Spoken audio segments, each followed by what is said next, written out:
Hello, and welcome back to Crit and Crit. I'm Sint, I'm Axion. and we are starting a new journey, returning to Castlevania Circle of the Moon as we discuss Mary Shelley's Frankenstein, or the modern Prometheus. I've been wanting to do this for a while. As is not a secret here at all, I am actually a high school English literature teacher, and Frankenstein is one of my favorite novel studies to do. I have a blast with it every year, and I think my students usually enjoy it too. So I'm happy to go off on a long tangent with this one. I just like it for being a classic horror story. Yeah, but I don't know. Kind of falls in the same box as Dracula for me, though a little more sci-fi and a little less fantastical. Yeah, that's something I'm going to talk about later, is that Frankenstein is actually pretty hard to pin down into one specific genre, but that can basically be its own episode, and we got to get to the plot first.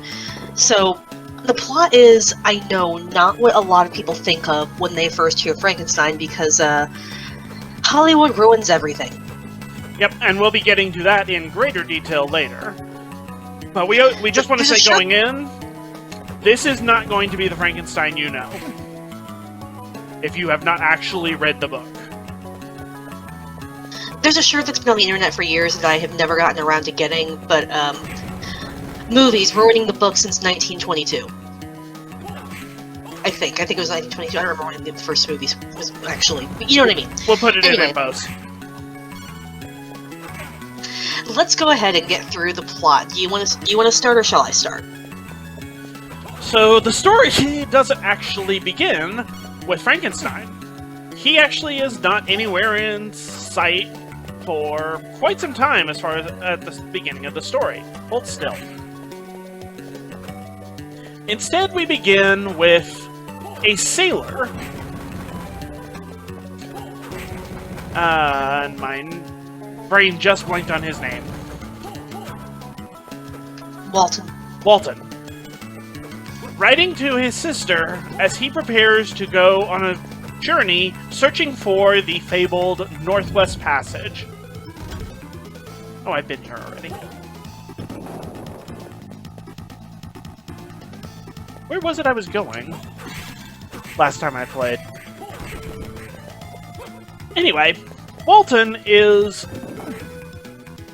preparing for a journey, putting together a crew, and lamenting the lack of a friend with whom he can converse on all meaningful subjects. After a few days of sharing his lamentations with his sister via mail, he finally sets off on his journey, and the next time we hear from Walton, he is stuck in the ice in the Arctic Circle. Oh, well, that was a good find.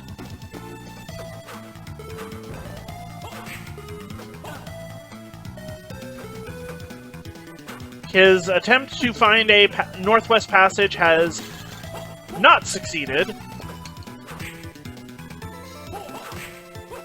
His ship is limited in mobility and soon becomes completely stuck. And his crew is starting to suffer from the extreme cold and the limited resources. One night, Walton's lookout reports the sight of a strange figure, too large to be a man, but too humanoid shaped to be anything else. Riding on the frozen sea on a dog sled. The next day, some of the ice begins to break up, and floating on one of these shattered ice floes, Walton's crew discovers another man. This one more quote-unquote normal looking. stuck on one of the ice floes with a sled of his own, with only one living dog remaining. This man is Victor Frankenstein. And no, I did not accidentally omit the doctor. Victor Frankenstein is not a doctor. But we'll get to that. The rest of the book is a frame novel in which Frankenstein is retelling his sad tale to Walton. To pass the time while the ship is frozen and stuck in place, and to pass on his legacy, for he can tell that his death is near. And to have someone who knows his story, once he has finished what he came to the Northlands to do, and then has allowed himself to die.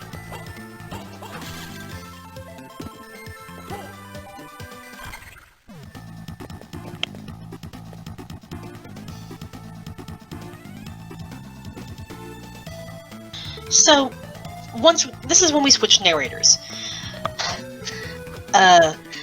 We now have a novel we have a story within the story. Victor Frankenstein tells us of everything, including how his parents met, including his mother's frail health due to some family traumas before she and his father wed. He was born and basically spoiled rotten. His childhood companion, Elizabeth Lavenza, was adopted with a bunch of with a very poor Italian family, and his mother was like, "Oh, she's so beautiful, can I adopt her?" Yeah, she's actually the daughter of a Milanese nobleman, and we were taking care of her when they died. So she's taken it into their care and raised basically as Victor's sister, with kind of the intention that they're hoping that they will fall in love and get married because they're just so cute together. You know, don't you like matchmaking when you're like 2? Victor then has 2 younger brothers as he grows up, Ernest and then William, who is considerably younger, and there's a lot of talk given to about how he became obsessed with alchemy and studying those ancient texts because, well, his father looked at him and was like, don't read those, they're trash. And Victor's like, well, he didn't tell me that they've been debunked, and he's familiar with them, so I'm going to keep reading them. And also became fascinated with lightning and just the power that held. This is not going to be important at all later, nope. But right before Victor is meant to head off to university, Elizabeth catches scarlet fever. His mother, who does not want to lose Elizabeth, disregards her own frail health, takes care of her, catches the fever, and dies of it, though Elizabeth does recover. So, yeah, Victor goes off to school while still grieving and not really able to cope with the death of his mother. Again, this is not going to play a factor into any decision-making he does. Nope, not at all. But Victor is quickly told that he's been wasting his time on some of his studies, and then decides to, briefly, I love this so much, decides that, well, if these ancient thinkers were wrong, I don't want to study science anymore, I'm going to go do math instead, and this doesn't last. He eventually gets back into science and decides, I'm going to come up with the greatest thing ever. I'm going to counter death. So, you know, the best way to do this is to test this by bringing back a living thing. But I'm not going to do this on something small and manageable. No, I'm going to make a person. In fact, I'm going to make a much larger than normal person. So this, of course, does not cause any problems at all, especially because Victor does not want to tell people what he's doing. So, yeah, they might try to stop it. No one knows, or they might steal his research. I think that's actually what he's worried about. That's probably true. Because, he doesn't think about the fact that no one, in their right mind would do something stupid. So, He basically stops going to classes so he can stay up late, grave rob, and get all the parts he needs for this project. Neglecting his own health in the process. Staying up way too late, barely eating, staying out in the cold while he's doing his digging. And so when he's finally ready to bring his creation to life, he's feverish beyond reason and on the verge of passing out, which he in fact does. So he creates the creature. Oh no, it's more hideous than I realized it would be, even though I was looking at it the whole time. I don't like it. I'm going to bed. He wakes up, creature is standing over him, smiling because, hey, you're my creator, I recognize you. Victor screams and runs away. And runs into his friend Henry Clerval, who is just starting his studies. Or doesn't get to because Victor immediately passes out. And, has no idea where his creation has gone. This persists for some months. He basically rolls in and out of he basically rolls in and out of delirium for the better part of a year. Yep. And doesn't think really anything more on his creation until he gets a letter from home announcing that his little brother William has been murdered. So, obviously, we go home to attend the funeral and comfort the family. Besides, it's not like he's going to be missing the classes he's been skipping. So, he gets home and learns that the murderer has been caught. See, a close friend of the Frankenstein family, who has been something of a servant to them due to financial circumstances, has been accused because she had in her pocket a necklace bearing a picture of the deceased Madame Frankenstein that had belonged to William. She has no idea how it got there, but Victor is absolutely convinced that it must have been the creation that killed his brother, even though he has not any proof of this. He is, of course, correct, but knowing this is not enough to save Justine, because he would actually have to, admit that he did something stupid and that he made a mistake to other people, and then they would look at him with disappointment, so of course we can't do that. So Justine is hanged because, well, she's got the most circumstantial evidence. Yeah, there's enough circumstantial evidence to make her look really bad, and with nobody aware of this 7-8 foot tall flesh monstrosity roaming the countryside, why would they suspect that? And Justine this, of course, doesn't really matter to Victor. Yeah, also Justine is convinced to confess for, I think, spiritual reasons. Yep, we know you did it. You're just going to send yourself to hell because you're an unrepentant liar. Why would you do this to yourself? Do you want to go to hell? And Justine's like, no, I absolutely do not want to go to hell. Fine, I guess I did it. I don't know how, but I guess I did it. See, she confessed. Go hang her. Ye olde, Inquisition. To be fair, this is the, late 18th century and early 19th century. She might have just been hanged for being a woman who had feelings. I mean, that's also true. So yeah, Victor just begins moping around the house because he's not going to school anymore, ends up going for a hike where he wanted to just peel in the beauty of nature because he needed to clear his head. It was peaceful and calming, and oh god, what is that moving? It's my monstrosity. I want to kill it. And then instead, the creation talks to him very eloquently and demands, look, the least you can do is listen to what I've been through because of you. So we have our story within a story within a story, as the creature takes over the narration.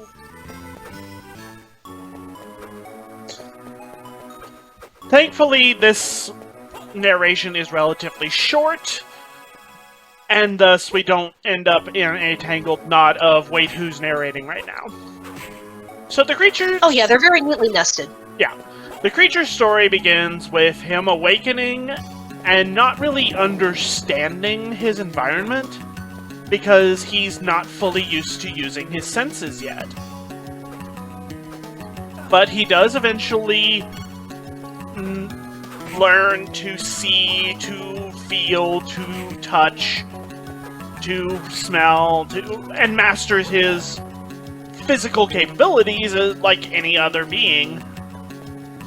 To sum it up, the creature is a baby. He doesn't know what his body is for. He doesn't know what heat is. He doesn't understand these things that you would expect of someone of his size and stature. Yep. Because he is, again, a newborn. And he very quickly also learns that he is repulsive to most people, though he does not understand why yet.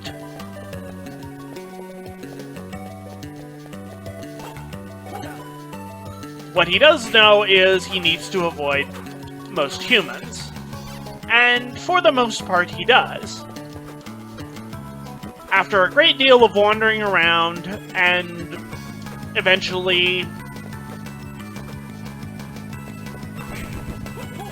he ends up outside the home of a, I want to say, French expatriate? Yes. Yeah, French family. Yeah. Consisting of an old blind man who is in exile and his 2 children. And the monster becomes infatuated with them. Or the creature, rather. The monster is probably not the correct term. Though, the big problem here is the creature doesn't have a name and never is given one. Frankenstein mostly refers to him as fiend, abomination, things like that. Not particularly helpful. The creature really never refers to itself as anything other than I. Yeah, we'll get to that later. I can go on about this for a while. I mean, I figure that's just what we're going to do. But yeah. After an extensive amount of time spent around this family that he's become kind of obsessed with, the creature is watching them go about their lives and learning from them. He learns French from them talking, and... Well, actually, he learns French more conveniently because they get another guest. A woman, an Arabian woman from Felix's past, the old man's son, who doesn't speak French. So they teach her French, and the creature is conveniently right there going, "Oh, cool, I can learn French this way." Yep. And after an extensive amount of time, I think over a year, maybe even 2 years, the creature finally gets the bravery to try and meet with the family. And he starts this by visiting the old man when he's alone. The 2 children and the new wife, the Arabian woman, are out for the day, and leaving the blind man on his own. And since he's blind, he doesn't have an immediately hostile reaction to the creature's appearance. The creature tries, basically, to talk the old man into accepting him without outright stating such. But when he hears the children coming home, and by children, they're adults, but they're the children of the old man. I felt I should probably clarify that. When he hears the children coming home, he panics and goes, "I am the horrible wretch that seeks your aid, please help me." And the old man doesn't really have time to react before the children come inside, see this towering monstrosity clutching to their old blind father, and react as you would expect. Felix, the son, picks up a stick and starts beating him with it, and drives him out of the house. Yep, so that doesn't go too well. The creature then wanders, but since he's now literate, does find these papers in his pocket that detail his own creation and identify his creator as someone named Frankenstein. So he kind of just wanders wondering if he can find them. But then he also gets the idea of, okay, maybe if I can find a child who's too young to know prejudice, I can take them away with me and teach them to love me, so I won't be alone.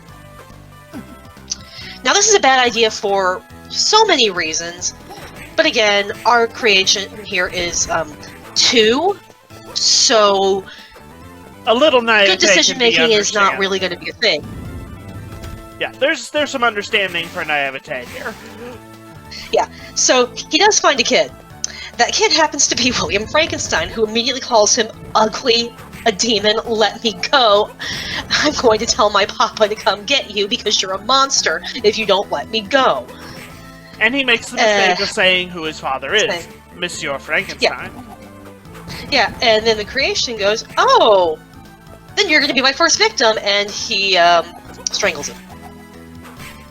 So, yeah. Then he finds the picture in William's necklace, looks at it, and thinks about keeping it for a while. Then ends up sleeping in a barn for the night, but that's where Justine ended up because she made it back to town too late to get into the gate, so she had to stay there for the night. He looked at her, thought she was pretty, and because he's been rejected by everyone, doesn't trust her because she's pretty.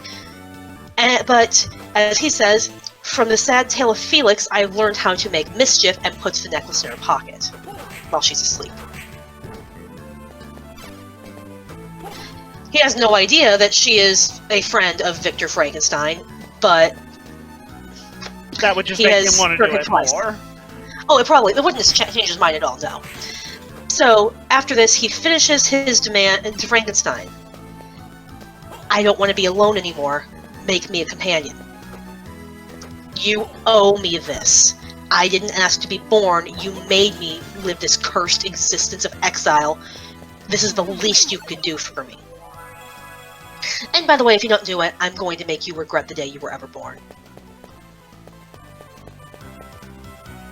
So Victor hems and haws and finally agrees to do it, and stalls on it, and stalls on it, and stalls on it, and stalls on it, until finally his father's like, so are you two gonna get married or what? And he's like, yeah, but then he's like, I can't get married until I do this thing I have to do, so, let me go on this trip to England, and then I'll marry Elizabeth when I get back. And the father's like, yay, you're being active, you're not moping around the house. I'm sure if going to England is what's going to get you out of your funk, sure, we'll send you to England. Yup. So Henry goes with him because he's got to do some business stuff over in England as well. But Victor does manage to split off from him so he can, acquire his materials in peace, and ends up on an island off the coast of the United Kingdom where he's trying to work in seclusion. And then he finally comes to the realization that, wait a second, I didn't get this second monster's promise that she would leave everyone alone. What if they breed? What if this? What if this? Oh, this is just a horrible idea.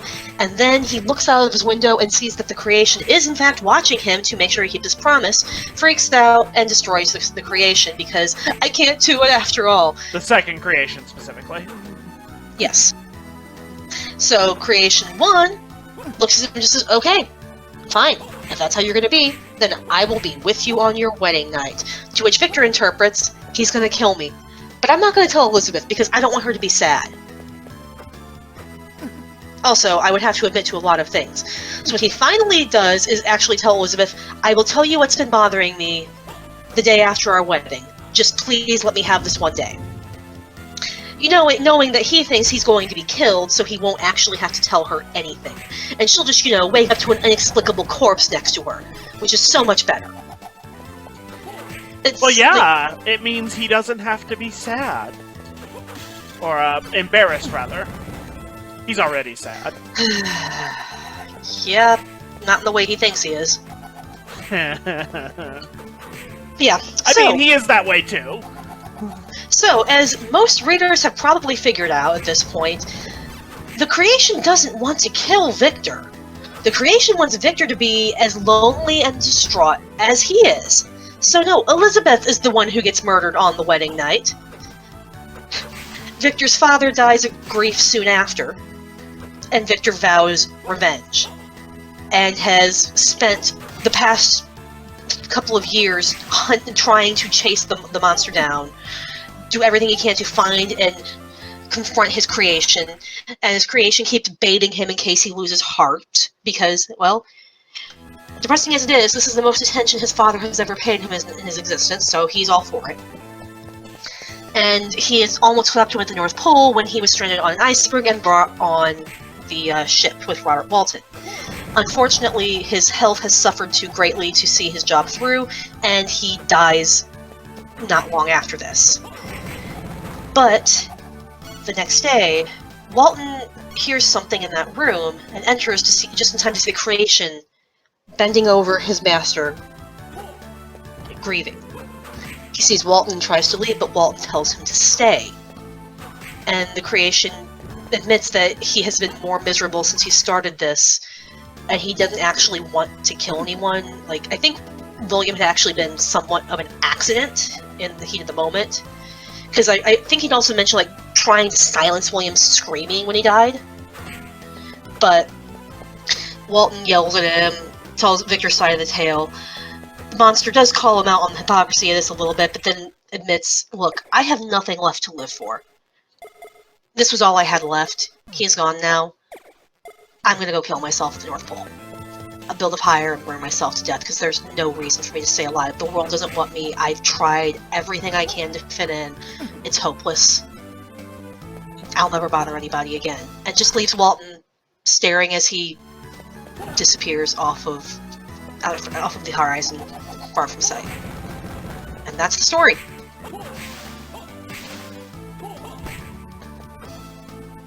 And that's Frankenstein. Not quite the whole monster movie everybody thinks it is. But it's a fascinating book, and I love it. It's a little bit flowery and purple in places, but it was the time. What you gonna do? But yeah, so we can start off on some real good talks next time.